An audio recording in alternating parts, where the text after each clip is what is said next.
Bom dia, tudo bem? O nosso assunto hoje é um dos mais importantes a serem tratados no tema ecologia, que é o de poluição. Poluição que pode ser atmosférica, de corpos d'água, do solo, poluição que pode afetar os seres vivos como um todo, a mim e a você. Poluição que deve ser um tema a ser debatido não individualmente, mas globalmente. É um problema mundial. Tá certo? Quando eu estava na faculdade, eu fiz um curso específico sobre poluição e nesse curso eu tive uma definição que para mim foi a melhor a respeito do que seria poluição. Poluição ou desequilíbrio ambiental. Fica às vezes difícil você fazer uma distinção entre um e outro, mas vamos lá. O que seria um poluente? Poluente seria tudo aquilo, agente químico ou físico, que provocasse um desequilíbrio no meio ambiente, a ponto de afetar a vida dos seres vivos que habitam aquele local, aquele habitat.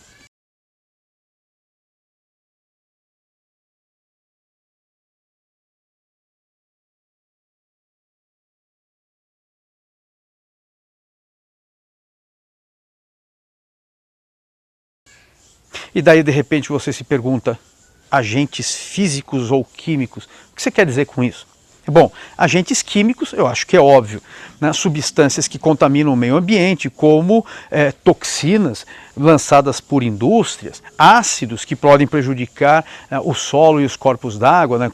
Agentes ácidos, agrotóxico que quando em mau uso, em desequilíbrio, podem afetar outros seres vivos, além daqueles que você quer controlar. Tá? Então, quando a gente fala em agentes químicos, me parece algo simples. Agora, agentes físicos, o que eu quero dizer com agentes físicos? Por exemplo, temperatura. O excesso de temperatura, o aquecimento exagerado de um determinado corpo d'água pode afetar os organismos que vivem dentro daquele corpo d'água. Agora, uma coisa precisa ficar clara. O fenômeno de desequilíbrio ambiental, seja qual for o fenômeno, ele não é de ação exclusiva do homem. O desequilíbrio ambiental é um processo que ocorre naturalmente na vida do planeta. Um dos maiores e mais importantes desequilíbrios ambientais que ocorreu no passado foi aquele que levou à extinção em massa dos organismos anaeróbios que habitavam o planeta. Como assim? Bom, quando surge a vida no planeta, há bilhões de anos atrás, não havia o gás oxigênio presente, O2, não havia nem na atmosfera, nem dissolvido na água. Existia o átomo de oxigênio, mas não a molécula O2.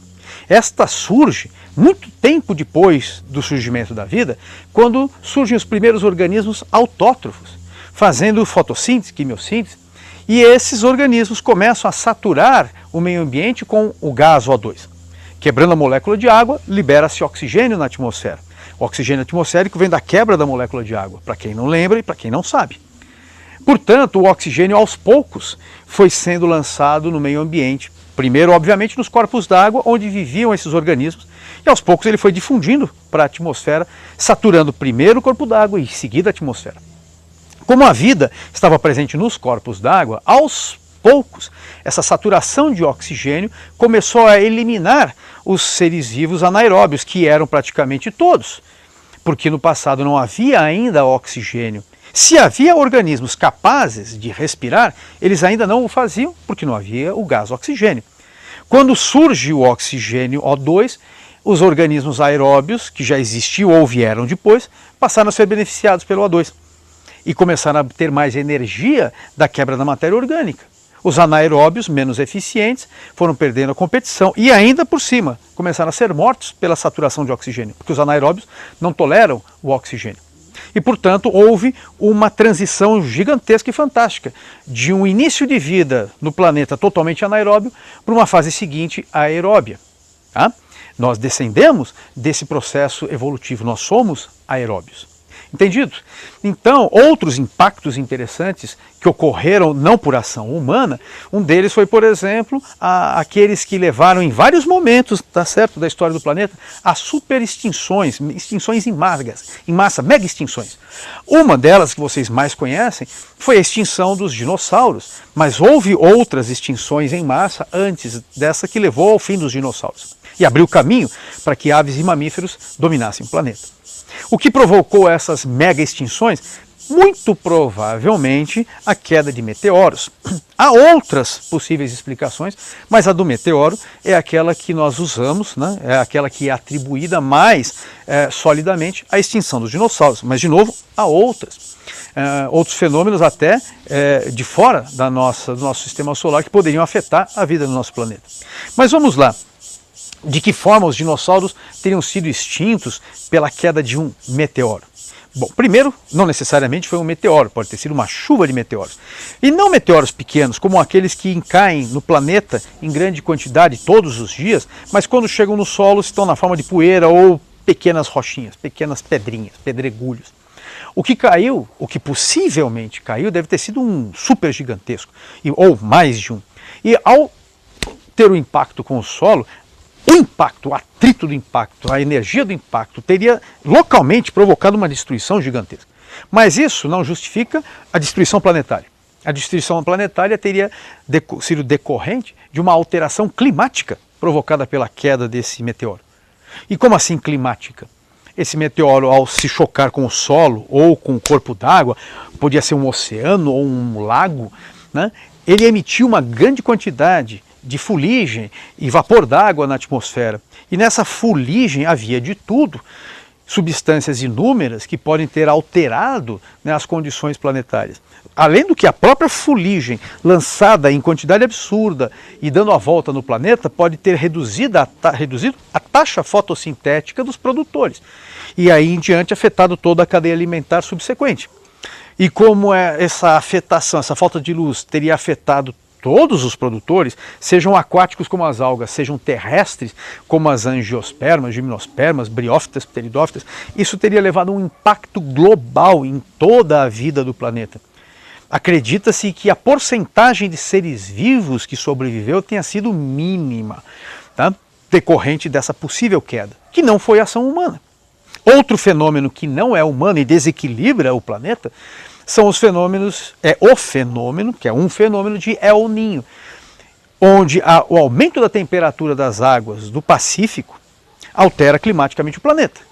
E por que isso? Porque o Pacífico é o nosso maior oceano e esse oceano, como todos os oceanos, ajudam a controlar o clima do planeta. Se você altera a temperatura das águas do Pacífico, e o volume é muito grande, e a energia necessária para alterar a temperatura dessas águas é muito grande, essa energia altera, esse calor altera o clima do planeta, fazendo com que chova muito em algumas regiões ou chova pouco em outras regiões. Portanto, não é apenas o homem que provoca desequilíbrios no planeta, desequilíbrios climáticos e como um todo no planeta, mas existem os fenômenos naturais. Porém, é óbvio que o que nos interessa aqui é a ação humana, como o homem provoca esses desequilíbrios. E vamos começar falando do desequilíbrio das águas. Falaremos também do desequilíbrio ambiental no solo e na atmosfera. Mas vamos começar pelo desequilíbrio nos corpos d'água. Afinal de contas, a água é a matriz da vida no planeta.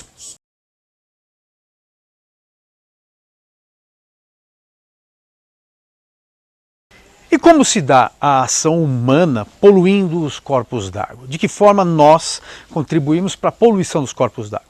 Bom, aí a ação é diversa. Começando pela emissão de esgotos, que podem ser tanto industriais quanto urbanos domésticos. Esgoto industrial, ele tem uma quantidade absurda de substâncias, dependendo da indústria envolvida, que alteram não só a química do corpo d'água, como a concentração de gases na água, de oxigênio, quanto a transparência da água, que pode torná-los, por exemplo, mais turva. Mudam o pH da água, alterando a biota, os seres vivos que vivem naquele local, ou até mesmo exterminando esses seres vivos. Tá? Portanto, os esgotos de origem industrial são os mais perniciosos, os mais agressivos. Porém, você também, eu também em casa, contribuímos para a poluição dos corpos d'água quando lavamos os pratos, quando lavamos as roupas ou mesmo tomamos banho. Tá? Porque ao tomarmos banho, lavarmos a roupa, lavarmos os pratos, o sabão, o detergente, eles contêm sais. Sais esses que são enviados para os corpos d'água e nos corpos d'água a concentração de sais será alterada e, portanto, os seres vivos que lá vivem poderão sofrer essa alteração, principalmente a população de plantas que vivem nesse corpo d'água, ou até algas, cuja população poderá ser ampliada, amplificada, aumentada pelo maior enriquecimento das águas por sais minerais. É curioso, mas esse enriquecimento das águas por sais minerais trará efeitos muitas vezes prejudiciais, como nós veremos a seguir, no efeito chamado eutrofização e a sua consequência, marés vermelhas. Tá? Existe também o escoamento das águas das chuvas, que passam pela cidade, levando todo aquele lixo que ficou nas ruas para dentro dos rios. Sacos plásticos, garrafas PET, mesmo a sujeira, né, emitida pelo escapamento dos carros que fica nas ruas, né, os restos de comida que são jogados, isso daí é levado para os bueiros, para os esgotos, né, e vai chegar nos rios. Você tem, no momento das chuvas, os agrotóxicos que foram jogados na lavoura que são levados para os rios. Aquele agrotóxico foi feito para agir na lavoura e não dentro dos rios. Isso pode trazer estragos imprevisíveis. Você tem, por exemplo, o caso do chorume, que é aquele lixo, quer dizer, aquele líquido que resulta da decomposição do lixo. Se você quiser saber o que é o chorume, deixe um saco de lixo da sua casa mesmo, um saco de lixo doméstico, sem jogar fora durante alguns dias. Você vai perceber que, no fundo, vai acumular um líquido. Esse líquido resultante da decomposição da matéria orgânica, fétido, é o chorume. Quando esse chorume acumula no solo e vai até o lençol freático, ele pode contaminar o lençol freático. É por isso que os lixões urbanos devem ser feitos em locais adequados, para evitar tanto a contaminação do lençol freático, quanto o escoamento horizontal desse chorume levando para os corpos d'água, afetando a vida nos corpos d'água. E existem inúmeros outros poluentes atmosféricos que são levados pelas águas da chuva para o solo e arrastados para os rios.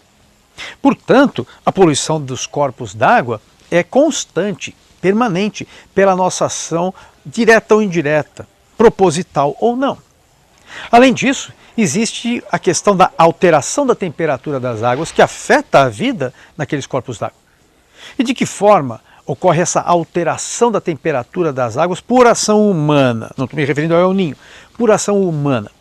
Bom, uma das formas é aquela onde você utiliza água para resfriar caldeiras, para você resfriar geradores, tá? Reatores, como reator nuclear nas usinas, como as caldeiras em termoelétricas. Essa energia, ou até mesmo nas siderúrgicas, para resfriar, né, todo aquele processamento do minério. Né? E essa água que é utilizada para resfriar, mesmo numa indústria, numa usina nuclear, ela não sai contaminada, mas ela sai aquecida. Ao sair aquecida e lançada quente nos corpos d'água, altera a temperatura daquele corpo d'água e os seres vivos que vivem lá. Daí você fala, mas eu já fui em certas cidades onde haviam rios de águas quentes, né? Hotéis que exploram esses rios de águas quentes. E tinham peixes lá. E tinham... Esses rios de águas quentes são naturais e os seres vivos que vivem lá já vivem lá há um tempo longo. Eles são naturais daquele ecossistema. O problema é você jogar águas quentes num rio cujas águas não eram quentes e você altera o fator abiótico temperatura e, portanto, afeta toda a vida daquela fauna e flora locais e, portanto, altera o ecossistema. Tá certo? Então, a água quente é um agente físico, na água aquecida, né? O calor é um agente físico que afeta a água e provoca um desequilíbrio. Além disso, nós temos, por exemplo, as contaminações das águas por parasitas humanos. Uma pessoa que tenha hepatite, por exemplo, ao defecar e lançar os seus resíduos num corpo d'água, seja diretamente, porque aquela pessoa defecou do lado do corpo d'água, ou as águas vão do vaso sanitário dela até o rio sem tratamento, esse corpo d'água fica contaminado com o vírus da hepatite e pode contaminar pessoas que usufruam daquele corpo d'água, seja bebendo água, seja usando para banhos. Outro parasita que se adquire pela água é o cólera. O cólera é masculino, tá bom? O cólera é uma bactéria que está nas águas e, contaminando as águas, pode contaminar o homem e daí provocar diarreia. Nós tivemos uma epidemia de cólera nos anos 80. Ela atingiu vários países, todos os continentes, e quase foi considerada uma pandemia. E muito agressiva, não espalha tão rápido quanto o vírus, coronavírus, que vai pelo ar, mas ela ainda assim ela é muito prejudicial porque a gente consome água. O consumo de água não tratada, contaminada pela bactéria do cólera, leva a diarreia, e a diarreia leva à morte por desidratação. Principalmente em regiões onde o abastecimento de água é precário. E por isso, quando houve essa epidemia de cólera, houve um medo muito grande que ela levasse a uma mortalidade exagerada, né? Uma mortalidade além do aceitável para uma epidemia na região Nordeste. Ela provocaria mortes em qualquer lugar, mas em regiões onde você tem abastecimento de água adequado, a chance de mortalidade por desidratação é menor, a pessoa tem como se hidratar e tem acesso aos remédios, aos tratamentos adequados. Agora, numa região do semiárido, como boa parte do Nordeste é, imagine a pessoa tendo diarreias sem ter um abastecimento de água adequado e falta, às vezes, de hospital no sertão, falta de tratamento. O risco de mortalidade foi muito grande, então o medo foi muito grande. Por sorte, a doença foi controlada, a epidemia foi controlada rapidamente e evitou-se assim que o índice de mortalidade fosse grande. Houve um controle muito intenso porque o governo fez a parte dele e a população fez a sua. Está certo? Outra doença que você pode adquirir por via oral ingerindo água contaminada são duas outras diarreias provocadas agora por protozoários, ingeridos na forma de cistos. Você ingerindo cistos de ameba e giardia poderá desenvolver giardíase e amebíase que afetam o intestino, assim como o cólera, provocando diarreia.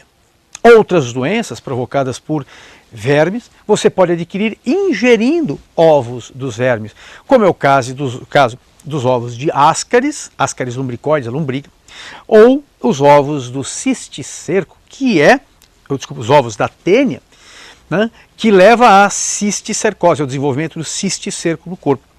Normalmente eles estariam no solo, mas também podem contaminar corpos d'água e ao se ingerir água contaminada você poderá desenvolver ascaridíase e cisticercose, né, duas doenças, uma do Ascaris e outra da tênia solium. Ainda mais um, nadando em corpos d'água contaminados, ou lavando as roupas no corpo d'água contaminado, ou pescando dentro da água num corpo d'água contaminado, a pessoa pode adquirir via cutânea a larva cercária do verme Esquistossoma mansoni, provocando esquistossomose, a tal da barriga d'água.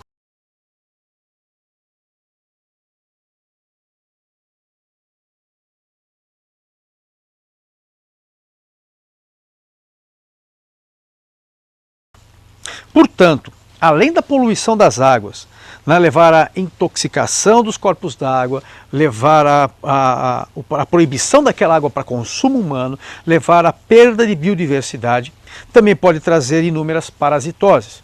Logo, a poluição, a contaminação, o desequilíbrio nos corpos d'água é de extrema gravidade, uma vez que todos os seres vivos necessitam de água para viver. O que nós vamos falar a seguir será os problemas relacionados ao desequilíbrio dos corpos d'água provocados pela ação humana despejando esgoto doméstico, aumentando, enriquecendo, né, esses corpos d'água com substâncias que promovem o crescimento das plantas, sais minerais. Só que ao enriquecermos os corpos d'água, veremos um efeito contrário ao esperado. Não ao florescimento da vida nesses corpos d'água, mas a uma possível morte desses organismos, os corpos d'água, por um desequilíbrio. Vocês vão entender daqui a pouquinho na sequência.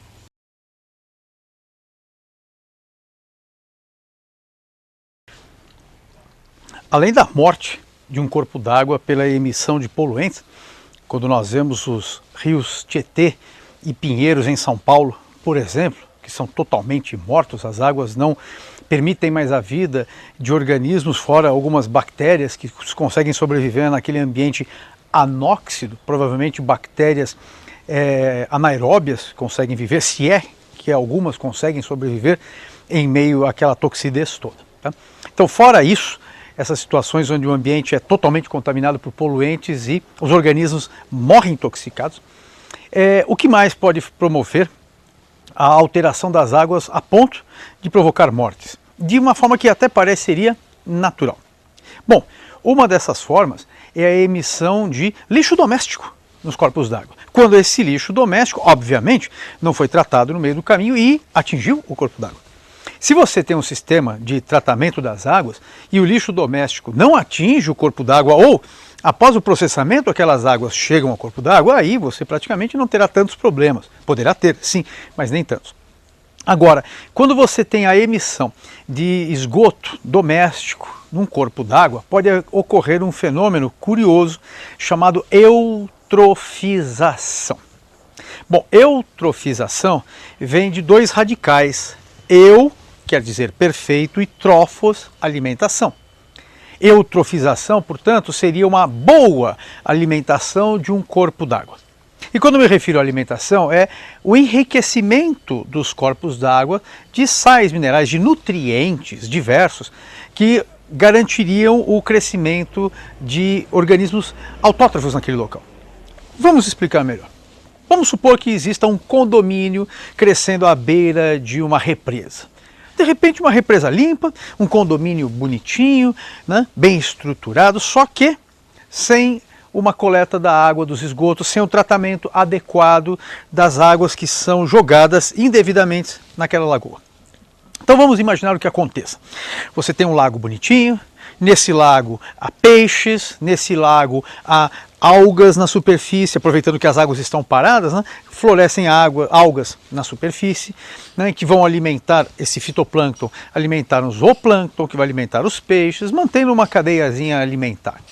Também existe a vegetação que está no entorno daquele lago, a vegetação ou mata, galeria, que protege aquele corpo d'água, tudo aquilo crescendo em condições normais. Como aquelas águas estão bem oxigenadas, uma vez que os rios estão trazendo as águas e com elas oxigênio, né?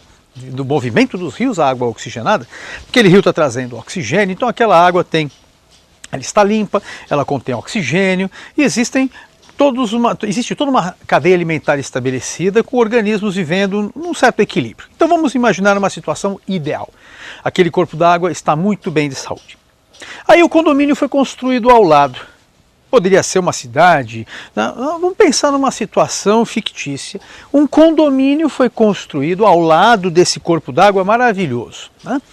Que poderia estar sendo muito bem utilizado para pesca, muito bem utilizado para esportes aquáticos de baixo impacto, como por exemplo o uso de caiaque, de barcos à vela, o mínimo possível, né, de barcos a motor lançando, né, resíduos de combustíveis nas águas, de poluentes nas águas, e vamos imaginar tudo muito bem, muito bonitinho.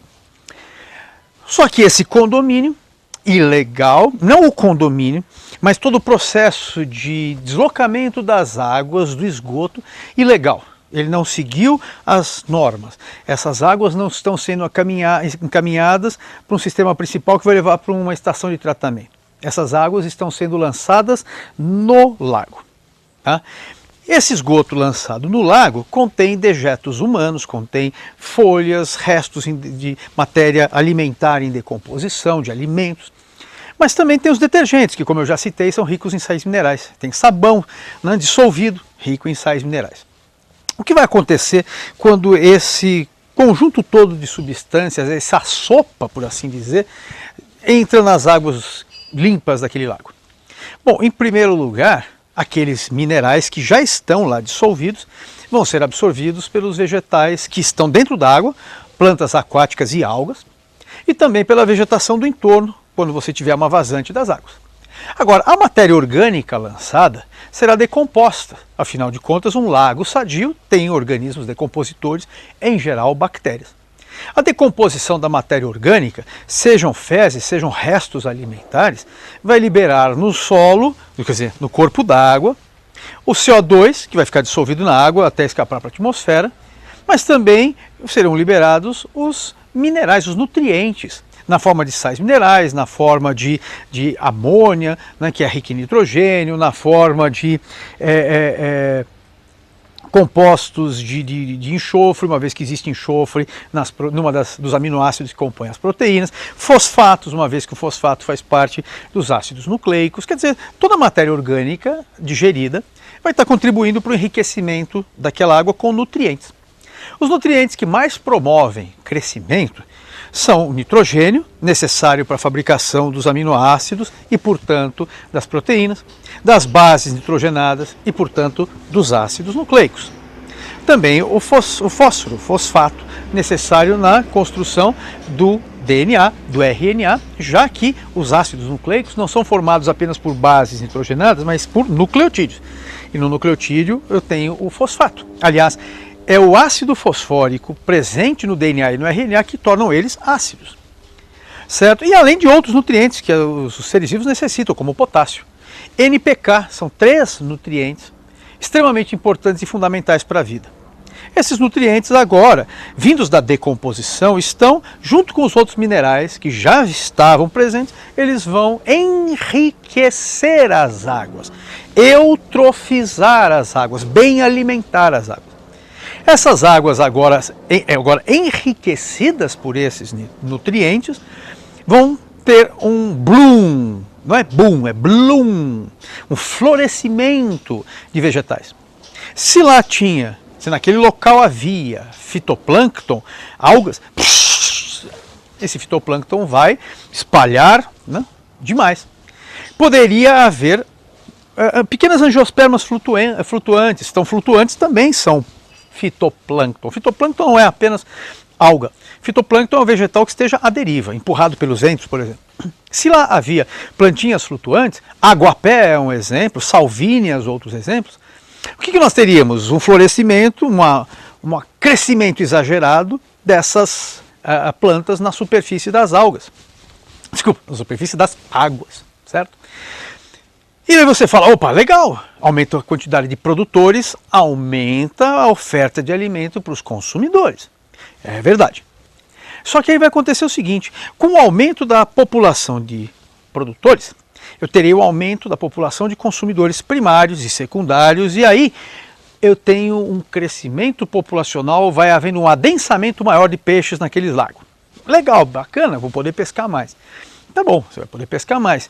Mas se esse crescimento for exagerado, o que vai acontecer é o esgotamento, aos poucos, do oxigênio presente naquele lago. Se o lago for muito grande, e se essa ocupação vegetal não for tão intensa, pode ser que aquele lago realmente venha a ter mais peixes. Agora, se o enriquecimento for muito grande e a população de vegetais e algas crescer muito, eu terei, como vocês perceberam, um aumento da população de peixes e aumentará a demanda biológica de oxigênio, DBO. Aquela peixarada toda vai estar comendo muito, vai estar respirando muito e consumindo o oxigênio. Ah, mas aí você fala, peraí, eles consomem oxigênio, mas as plantas repõem, as algas repõem. Em parte. O oxigênio dissolve bem na água fria, na água quente nem tanto. E o maior florescimento se dá justamente quando elas reproduzem mais, que é nos períodos quentes. E nos períodos quentes já haverá menos oxigênio nas águas, por conta do aquecimento, que aumenta a agitação molecular e o oxigênio escapa. Só que, além disso, o oxigênio que os vegetais produzem dentro da água, ele dissolve na água, mas não tão bem quanto escapa para a atmosfera. Então, naturalmente, haverá um escape. E as angiospermas que estão flutuando na superfície, o oxigênio delas escapará muito próximo à superfície, já que os estômatos predominariam na face inferior das folhas. Só que nas plantas aquáticas, ou os estômatos estão todos na face superior, já que na face inferior eu tenho água, os estômatos estariam na face superior, ou se for uma aguapé, né, que tem folhas mais ou menos oblíquas, eu teria dos dois lados. Então o maior escape de oxigênio produzido pelas angiospermas aquáticas será a atmosfera e não o interior da água. Portanto, haverá um esgotamento dentro da água. Se além disso, essa vegetação crescer muito e revestir totalmente a superfície daquele corpo d'água, eu terei um sombreamento lá para dentro. E as algas que estão lá mais embaixo, ou também angiospermas subaquáticas que estão mais embaixo, sombreadas, farão menos fotossíntese. Ou até zerarão, mas não pararão de respirar. Portanto, a demanda biológica de oxigênio aumenta. Aí começará a vir a mortalidade dos organismos aquáticos por falta de oxigênio os peixes começam a morrer, as algas que não estão agora conseguindo fazer fotossíntese começam a morrer, e esses animais e plantas, os seres vivos mortos, vão para o fundo, onde antes eu tinha decompositores aeróbios, que respiravam, já que tinha bastante oxigênio. Eu tinha bactérias aeróbias nesse fundo, respirando, uma vez que havia bastante oxigênio.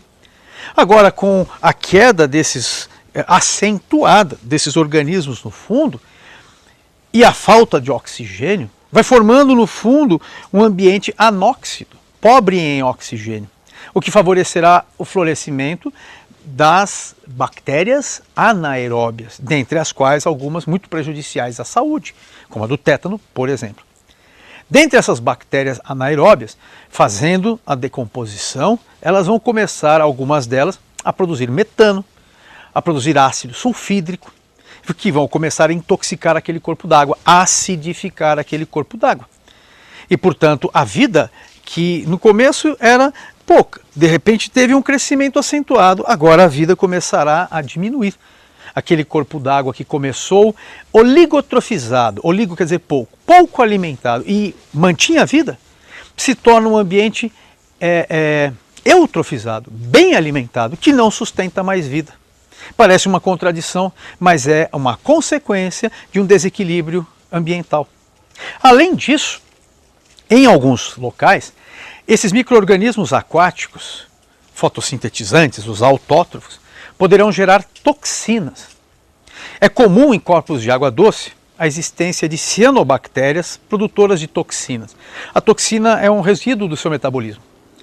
Nos corpos de águas salgadas, nos mares, nós temos um grupo de algas, não cianobactérias que também podem estar presentes, mas algas que são, aí cuidado, ó, as algas bioluminescentes. Algas bioluminescentes, também chamadas pirrofícias. Fícia, alga, pirro, fogo, porque elas emitem luz. Elas emitem luz azulada, como os vagalumes, tá certo? Se você agita a água, elas emitem luz, uma luzinha azulada, muito tênue, porque cada uma é pequena, mas em superpopulação dá um jato de luz. Tá? Dentre essas pirrofícias, há um grupo principal chamado dinoflagelados. Os dinoflagelados são dinodignas, bonitas, são algas com estrutura do corpo muito bonitinha, são algas unicelulares, têm um formato muito bonito, dignas de serem vistas, dinoflagelados. Flagelados porque elas possuem flagelo, então são algas flageladas. Este grupo de algas produz toxinas, e essas toxinas, em grandes concentrações, levam à morte dos organismos aquáticos. Portanto, se naquele corpo d'água, marinho agora, não um lago, marinho, houver um enriquecimento das águas, uma eutrofização, e ocorrer um boom dessas pirrofícias, dentre as quais os dinoflagelados, o que nós teremos será o enriquecimento das águas agora com toxinas, resultantes do metabolismo dessas algas. Os peixes agora vão se intoxicar. Primeiro, o zooplâncton comendo as algas, daí vem os peixes comendo o zooplâncton e a cadeia alimentar agora começa a ser intoxicada e os peixes começam a morrer. Então, este fenômeno, que pode ser provocado por falta de oxigênio ou intoxicação das águas, quer seja por cianobactérias, quer seja por pirrofícias do grupo dos dinoflagelados, esse fenômeno de morte provocada, né, por falta de oxigênio ou presença de toxinas é chamado de maré vermelha. Portanto, as marés vermelhas são um fenômeno que é consequência da eutrofização das águas, principalmente por ação humana. Quando resíduos humanos, restos humanos, são lançados nas águas e enriquecem as águas com minerais. O enriquecimento mineral aumenta a população de organismos autótrofos, sejam plantas, sejam cianobactérias, sejam algas. Se a superfície das águas for impermeabilizada, reduzirá o abastecimento de oxigênio e aqueles organismos aquáticos morrerão por falta de oxigênio. Se for por toxinas, os organismos morrerão envenenados. A consequência é que, ao final, aquele lago que antes comportava a vida, o que terá na superfície uma capa de algas ou angiospermas flutuantes se desenvolvendo e no fundo uma população de bactérias anaeróbias em crescimento. No meio, na coluna d'água, praticamente nada, porque a falta de oxigênio e as toxinas impedem o avanço da vida. Entendeu? Portanto, um fenômeno é a eutrofização das águas. E a consequência desse fenômeno traz outro fenômeno, que são as marés vermelhas, que não tem absolutamente nada a ver com algas vermelhas. Atentos nisso. A eutrofização também pode ter outras origens, mas sempre levando em consideração o enriquecimento das águas. Um exemplo. No passado, os resíduos da produção de álcool combustível a partir de cana-de-açúcar, um desses resíduos era o vinhoto, um resíduo líquido, rico de nitrogênio. Esse vinhoto ele era armazenado em grandes lagos e lançado in natura, do jeito que estava nos corpos d'água, contaminando esses corpos d'água e levando a uma mortalidade absurda dos seres aquáticos. Tá? E por que isso acontecia? Porque o que nós tínhamos lá era um excesso de nitrogênio e isso provocava a eutrofização das águas e, portanto, todo aquele monte de fenômenos que nós já vimos. Além do que, esse nitrogênio degradado viraria também amônia, que é tóxica, e podendo inclusive vir a acidificar os corpos d'água caso fosse convertido em ácido nítrico nitroso. Portanto, entrando numa cadeia de eventos, os estragos eram múltiplos. Tá? Um dos estragos, quando em pequena concentração, não tão excessiva, era a eutrofização dos corpos d'água. Tá? E, portanto, como nós vimos, a consequente morte dos organismos aquáticos por um excesso de crescimento num determinado intervalo de tempo relativamente curto. Tá? Mas também havia toda uma série de outros eventos associados ao grande volume de vinhoto que era lançado. Hoje isso é proibido, esse vinhoto é aproveitado pelos próprios usineiros e reconvertido em adubo nitrogenado que é devolvido na própria plantação.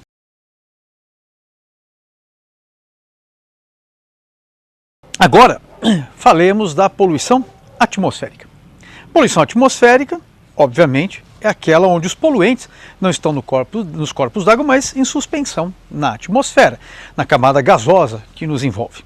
Essa poluição atmosférica pode se dar por eventos primários e eventos secundários. Os eventos primários podem ser naturais do próprio planeta ou resultados oriundos de ação humana. Quando é que esses poluentes atmosféricos são de origem natural?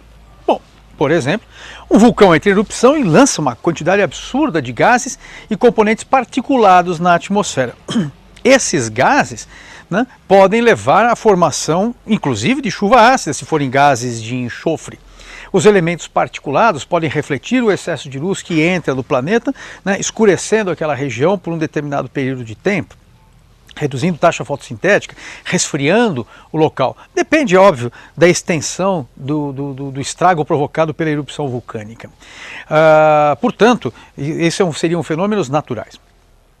Outro fenômeno natural, por exemplo, seria a emissão de metano por organismos, no caso bactérias, que geram metano no seu metabolismo e se desenvolvem em regiões de pouca oxigenação dos solos, regiões anóxicas, tá? Como é o caso de alguns pântanos, de manguezais, e esse metano produzido na atmosfera acaba participando, por exemplo, do fenômeno de aquecimento global do planeta. E é natural porque é realizado por seres vivos naturais do planeta. Queimadas espontâneas, ou seja, aquelas que surgem da própria efeito natural, um raio que cai num dia seco, por exemplo, uma tempestade seca, queimando uma região de pastos, uma região de pradarias, onde você tem uma vegetação mais seca, num período menos chuvoso do ano, você pode ter queimadas extensas e que atingem, de repente, florestas, e daí elas se prolongam por tempos maiores ainda. Então são fogos espontâneos, sem ação humana, que também podem estar contribuindo com a emissão de material gasoso e particulado na atmosfera. Tá? Então você tem vários efeitos que podem surgir, que são de ação não antrópica, não humana. Agora existem os efeitos antrópicos, que obviamente são os que nos interessam. Como é que nós agimos poluindo a atmosfera? Acho que a forma mais perceptível é através da queima de combustíveis fósseis pelos veículos, né, automotivos, como os carros, os caminhões, os ônibus, as motocicletas, né. Isso é óbvio, todo mundo conhece, todo mundo sabe. Aviões, navios, lanchas, tudo isso que queima combustíveis tóxicos, combustíveis derivados de petróleo ou não, emitem gases na atmosfera. Quando a queima é de combustíveis fósseis, além de gás carbônico e metano, além de gás carbônico e monóxido de carbono, que é emitido para a atmosfera, podem ser emitidos outros gases, como gases de nitrogênio e de enxofre, que entram como contaminantes dos hidrocarbonetos do petróleo, por exemplo. Tá? Hidrocarboneto tem carbono e hidrogênio, não teria nitrogênio nem enxofre, mas esses são contaminantes dos combustíveis fósseis. Então esses acabam sendo emitidos na atmosfera. Quando se utiliza biocombustíveis, você não terá a presença de nitrogênio e enxofre e, portanto, a poluição atmosférica será muito menos intensa. Portanto, encher o tanque do seu carro com biocombustíveis, né, pode, na questão custo-benefício, em algumas épocas do ano, ser um pouco mais vantajosa ou menos vantajosa. Mas com certeza o ambiente agradece, porque você poluirá menos o meio ambiente, já que você emitirá menos gases problemáticos, como gases de enxofre e de nitrogênio, que levam à formação de óxidos de enxofre, óxidos de nitrogênio, que levam à formação de ácidos de enxofre, ácidos de nitrogênio, que agridem o meio ambiente, tá certo? Além disso, nós temos, por exemplo, as queimadas provocadas pelo homem. Não fogo espontâneo, queimadas provocadas pelo homem. Nós temos a ação decompositora intensificada pela ação humana em cima do monte de lixo que nós geramos. E há também, aí já acho um pouco de exagero, mas o gado que nós utilizamos, né, para a produção de alimento, o gado, nas suas fezes, nos seus gases produzidos, há bastante metano por conta de bactérias que vivem no seu tubo digestivo. E esse metano agride a atmosfera, intensificando o aquecimento global. Mas é óbvio que existem certas coisas que você pode controlar e outras não. Nós precisamos de uma alimentação proteica, nós nos alimentamos de bois, de porcos, de cabras, de ovelhas, nós temos uma dieta animal, além de peixes, é óbvio. E no caso dos bois, tem essa geração, não só bois, tá? Vários tipos de gado, tem essa geração de metano, tá, que é prejudicial, mas nós necessitamos deles como alimento. Então aí há que se pesar bastante quando se cita isso, porém é um efeito que há da ação humana no meio ambiente. Existem agora também os poluentes secundários. E o que seria um poluente secundário? É aquele que vem da interação dos poluentes primários com outros poluentes primários na atmosfera, ou dos poluentes primários com outros compostos naturais. Por exemplo, o óxido de nitrogênio reagindo com a água atmosférica, formando ácido nítrico. Os óxidos de enxofre interagindo com a água atmosférica, formando ácido sulfúrico, e daí a chuva ácida que vem na sequência. Tá? Quando a interação é pequena, isso não é tão grave, mas quando a interação é grande, você terá um volume de chuva ácida, às vezes suficiente para ter uma agressão, sim, real ao meio ambiente. Portanto, existem esses poluentes primários e secundários. E às vezes, quando o poluente secundário, né, gerado pelo homem, interage com outros, pode gerar coisas, surgirem terceiros, né, muito mais agressivos ainda. Agora, da ação humana como poluente antrópico primário também, nós temos aqueles que vêm da indústria. Né, inúmeros poluentes atmosféricos que são lançados na atmosfera, né, pela ação das indústrias. Hoje, com filtros, né, reduzindo a emissão desses poluentes, mas sim, ainda há. E é primário porque vem de uma ação primária lançando na atmosfera. Quer dizer, esses reagentes, esses poluentes não estão reagindo na atmosfera. Eles foram gerados por ação humana logo de cara naquele momento dentro das indústrias. Tá? Esses são muito mais agressivos, né, que todos os demais, porque a quantidade de substâncias lançadas é tão grande que nós não temos noção de quantos são esses gases e que inúmeras reações eles podem sofrer na atmosfera. No final do século XX, né, nos anos 90 do século XX, o século XX foi considerado o século das doenças respiratórias. né? Porque nunca antes em toda a história do planeta tantas substâncias estranhas foram emitidas na atmosfera e corpos d'água, né? Provocando tantas doenças, né? Principalmente de ordem respiratória. Então as doenças alergênicas, boa parte delas provocadas por poluentes industriais. Tá? Então a boa parte das alergias presentes hoje não haviam no passado. Tá? No passado você tinha sim alergias provocadas por pelo de gato, por pólen, mas existe um grupo de alergias químicas, né, que vem de atividade industrial que jamais haviam sido presenciadas no passado, simplesmente porque essas substâncias não existiam. Tá?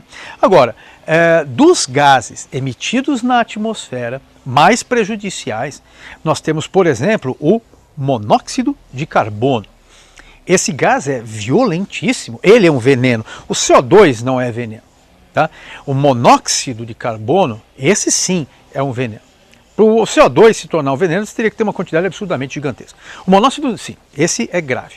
E por que o monóxido de carbono é grave? Porque essa molécula ela tem uma afinidade muito grande pela hemoglobina, que é a molécula que transporta oxigênio no corpo de boa parte dos animais. No caso, na nossa também. Tá? No nosso caso, o oxigênio, tá, ele é transportado pela hemoglobina que está dentro da hemácia, aquela molécula, aquela célulazinha, né, anucleada que existe no nosso sangue, o glóbulo vermelho. O glóbulo vermelho é uma célula cheia de hemoglobina. A hemoglobina captura oxigênio. No nosso caso, nós humanos e em vários outros animais, a hemoglobina está presente e transporta, no caso, por exemplo, nosso, 4 moléculas de oxigênio, 4 O2 por hemoglobina. Nos anelídeos, por exemplo, transporta-se 1 O2 por hemoglobina, mas isso não é problema. Tá? O que fato é que a hemoglobina transporta oxigênio. Né? Quando a hemácia passa pelo pulmão, o oxigênio é absorvido, entra em contato com a hemoglobina por difusão, né? Fica preso na hemoglobina, agora a hemácia viaja pelo corpo e conforme ela passa pelos tecidos, pobres em oxigênio, a hemoglobina vai perdendo o oxigênio para esses tecidos. Tá? Então a hemácia é um transportador de oxigênio que é carreado pela molécula de hemoglobina. Tá bom? O que acontece? O monóxido tem mais afinidade pela hemoglobina que o oxigênio. Então ocorre uma competição. Quando o monóxido de carbono gruda na hemoglobina, ele não solta com tanta facilidade. O que significa que enquanto ele estiver preso na hemoglobina, o ferro não vai conseguir capturar o oxigênio. A hemoglobina não transportará oxigênio.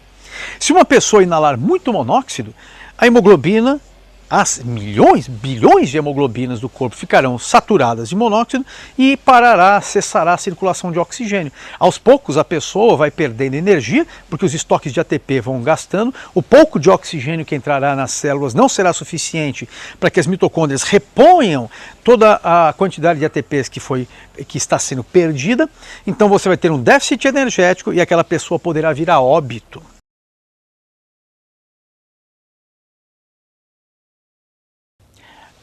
Anos atrás, no Rio Grande do Sul, houve um incidente na boate Kiss, que ficou nacionalmente conhecido e muito comentado.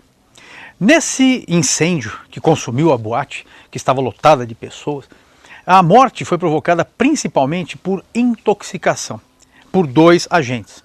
Um deles, o monóxido, que veio da queima de todo aquele material combustível da boate, que teria se unido a hemoglobina, impedindo o transporte de oxigênio pelo corpo das pessoas, do pulmão até os diversos tecidos do corpo. Esse seria um motivo. Além disso, um dos componentes do revestimento do teto, ao ser queimado, liberou um componente químico extremamente prejudicial que se coliga e se une à mitocôndria, impedindo que ela realize a terceira etapa da respiração, chamada cadeia respiratória. É na cadeia respiratória que é produzida a maior quantidade de ATP que mantém a célula em funcionamento, que distribui energia pela célula mantendo o seu funcionamento. A substância, um cianeto, né, produzido pela queima, ela se anexou, ela grudou de tal forma nas mitocôndrias que impediu que o oxigênio que porventura tivesse chegado até as células fosse utilizado. Então, parte do oxigênio não pôde se unir à hemoglobina porque ela estava saturada por monóxido. E porventura aqueles que se uniram, que foram capturados, ao chegar nas células não puderam agir porque a mitocôndria estava bloqueada por esse composto Portanto, os indivíduos perderam energia e começaram a morrer por falta de energia. Então foi um evento terrível, há muito que se aprender com esses eventos. Tá? Agora, além do monóxido, que é grave, que é prejudicial, como acabamos de falar, há outros componentes, né, que surgem da ação humana que estão na atmosfera, como por exemplo o óxido de nitrogênio. Os óxidos de nitrogênio vêm da combustão, principalmente dos combustíveis fósseis, da queima dos combustíveis fósseis, né, seja em termoelétrica, seja nos veículos automotores. Quando esse óxido de nitrogênio está presente na atmosfera, ele pode interagir com a água formando ácido nítrico. E daí você vem um dos componentes da chuva ácida que comentaremos mais a seguir. Porém, o óxido de nitrogênio por si só, ele agride mucosas, como as mucosas do olho, das vias aéreas, provocando irritação nas vistas e nas vias aéreas. Como o monóxido concentra mais no inverno por decorrência de um fenômeno chamado inversão térmica, que também citaremos mais adiante, no inverno é mais comum nós termos irritação nas vistas, é mais comum termos irritação nas vias aéreas, por conta da presença de uma quantidade muito grande de óxido de nitrogênio nesse período do inverno. Por que especificamente no inverno? É um período mais seco, onde precipita menos, tem menos chuvas e, portanto, você tem uma menor lavagem da atmosfera. Menos poluentes são removidos da atmosfera, então a concentração aumenta. E ainda vem a inversão térmica, como eu já disse, explicaremos a seguir. Outro componente... e mais, o nitrogênio provoca não só irritação nas vistas e nas vias aéreas, mas ele pode provocar inflamação nos brônquios e, portanto, falta de oxigenação, que pode levar à morte, uma inflamação dos brônquios. Nas vias aéreas, portanto, eu tenho o comprometimento da circulação de ar. Já na via circulatória, nos vasos sanguíneos, ele pode provocar ainda danos e levar a acidentes vasculares. Portanto, o nitrogênio, que tem sim às vezes ação terapêutica, tá? Ele pode ser prejudicial quando em descontrole na atmosfera.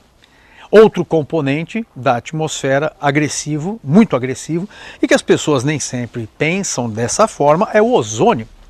Quando se fala do ozônio, todos lembram da camada de ozônio que está lá a 30 mil metros de altitude, que nos protege da ação prejudicial do raio ultravioleta, da radiação ultravioleta que vem do Sol.